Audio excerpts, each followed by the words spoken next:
Жастарды кәсіптік мамандықтарға оқыту керек. Бүгін Алматыда осы тақырыпта түрлі мамандық иелері бас қосып, пікірталас жиынын өткізді.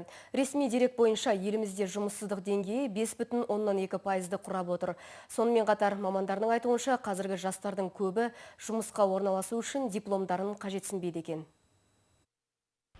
Қазір әлемде 80 мың, ал елімізде 8 мыңдай мамандық бар. Ал жоғарғы оқу орындарының саны тіпті де көп. Алайда білім қуған жастардың барлығы дерлік өз мамандықтарымен жұмыс істеуге мүмкіндік ала алмайды. Шет тілдері мамандығын бітірген Жадыра Бейсенбекова бүгінде өзге салада қызмет етеді. Осы биыл бітіргеніме қарамастан өкінішке орай әлі күнге дейін өз мамандығым бойынша жұмыс істеп жатқан жоқпын.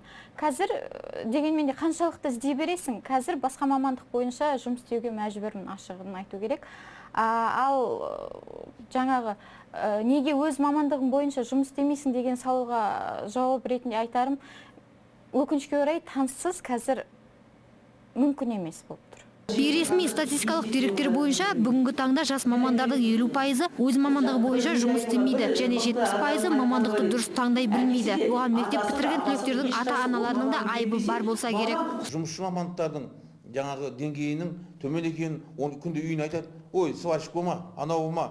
Себебі ата-ананың мәртебесі түсіп қалады ғой, достарының алдында. Сондықтан ата-аналар бірінші баласын жаңағы престижный мамандыққа бар, анау экономист боласың, менеджер боласың дейді. Жоғарғы оқу орнының бірінші курсынан кейін оқуын тастап кәсіптік мамандыққа бет бұрған Гүлсім Нұрбекова бүгінде жеке кәсіппен айналысады. Өзіне ғана емес, өзгеге де жұмыс беріп отырған шаштара жұмысшыларына мемлекеттік қызметкерлердің айлығынан аз төлемеймін дейді. Күнделікті қанша адамның шашын алсаңыз да,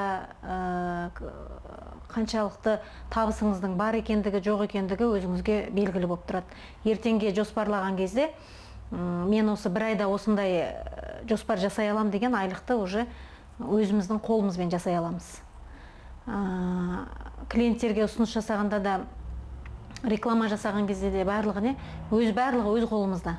Бүкіл әлемдік экономикалық форумның деректері бойынша әлемдегі жастар арасындағы жұмыссыздық деңгейі 12,5%-дан асқан. Бұл 73 миллион қыз бен жігіт. Сол себепті де әлемдегі жастардың 1/4 бөлігі немесе 300 миллион адам өздеріне ұсынылатын кез келген жұмысқа, тіпті олардың білімі мен мамандығына сәйкес келмейтін жұмыстарға баруға әзір тұратын көрінеді. Ақбота Мұсабекқызы, Юрий Проводин, Қазақньюс, Алматы.